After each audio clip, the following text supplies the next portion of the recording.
সুলাইমান আলাইহিস সালাম শক্তিশালী একজন নবী ছিল। উনি মালাকুল মাউতকে বলেছিলেন, মালাকুল মাউত, আমার মৃত্যুর সামান্য কিছু আগে আমারে বইলো, আমার একটা কাজ আছে। মালাকুল মাউত জিনদেরকে ডাকলো, ও জিনেরা, বিশাল একটা প্রজেক্ট আছে, প্রজেক্টে কাজ শুরু করো। আর কিছু জিনকে বললো, চারদিকে গ্লাস ফিটিং করা একটা রুম বানাও। সাইয়েদনা সুলাইমান আলাইহিস সালাম গ্লাস ফিটিং করা রুমের ভেতরে ঢুকলেন। এই রুমে ঢুকার দরজা নাই, হাতে একটা লাঠি নিলেন। কি নিলেন? লাঠির মধ্যে ভর করে দাঁড়িয়ে রইলেন আর জিনদের দিকে তাকিয়ে রইলেন। জিনেরা এত বদমাশ ছিল, সাইয়েদনা সুলাইমান দাঁড়িয়ে না থাকলে কাজ করতো না।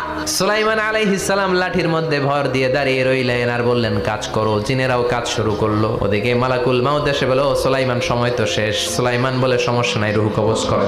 মালাকুল মাউত ওইভাবে লাঠিতে ভর দেওয়া অবস্থায়, দাঁড়ানো অবস্থায় সাইয়েদনা সুলাইমান আলাইহিস সালামের রূহ কবজ করে নিলেন। উনি এমন ভাবে দাঁড়িয়েছেন, রূহ চলে গেল, লাশ হয়ে দাঁড়িয়ে রইলেন। লাঠির মধ্যে দাঁড়িয়ে আছেন, জমিনের মধ্যে লুটিয়ে পড়ে নাই। সুবহানাল্লাহ। জিনগুলো দূর থেকে ভাবলো বস তো দাঁড়ায় আছে।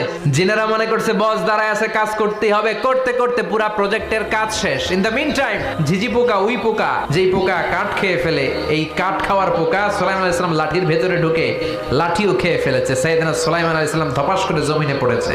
আর জিনেরা কয়, হায় হায়, খালি খালি কাম করছে এতদিন।